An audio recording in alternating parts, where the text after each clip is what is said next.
plato ngayon? Sa akin. Masangin lang yun.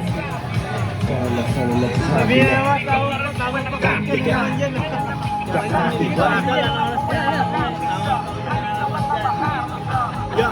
Tuloy na sa kaya kahit na mapagod alam ko magbubunga ang dinaliw-liw. Parang din ang dinaanan na dati nababalutan din ng mga dilim. Ako ay makata na meron pangarap na pangarap bakit mararating. Ako'y naparito upang ipakita na meron din akong tunay na galing. Halika sa tagal na panahon na pinula ko mag-isa. Dami ng husga, di na pababa, di na bago sa akin. Ilang beses manamana pa dahil ang mga bakas sa akin. Paapatunan na di madali ang mga hinakbang. Patas lumaban sa hamon na buhay, walang halong pagyayabang. Karanasan lang na patibay, kaya mas lalo pang humusay. Di na nagpadaig sa iba na nagpapahabaan ng suway.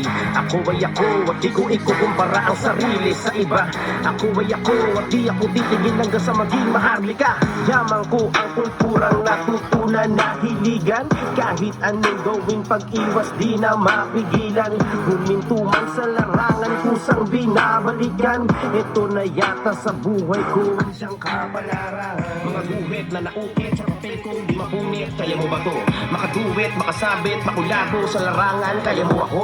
Tapatan ng mga katagan ng mga salita na binitawan ng isa sa mga pinaka matutuloy na makatadalubasa pag lumetra. Talagang kakaiba, mga taktika na kapag ako na yung kumakasa, di mo maikaila na may kakaiba. Sa estilo ko na laging dala-dala. Bago matapos ang taon, ito ang aking pasabog sa mga tenga na kawali na kailangan mabulabog na hindi pang karaniwan na dapat na sa tugatog ang isang maharlika na merong wika na Tagalog. Sa makaisa